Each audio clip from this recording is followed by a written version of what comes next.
Welcome back. For this part of the live example, we are now inside of Microsoft PowerPoint, and inside of our blank presentation, we're going to go directly to Microsoft Copilot.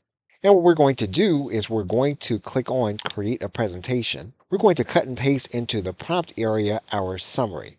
So we're going to edit it and make sure that we have in there the main ideas from our summary. What we are then going to do is we're going to click on the Send button, and then we will allow Microsoft PowerPoint to write our presentation. What you'll notice now is that Microsoft PowerPoint really does not have the proper context for our summary.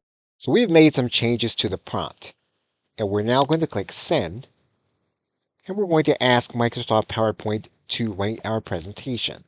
And Microsoft PowerPoint has completed our presentation. We can go back to Copilot, and we can add in a slide about something else if we want to do it, or we can just ask a question about the presentation.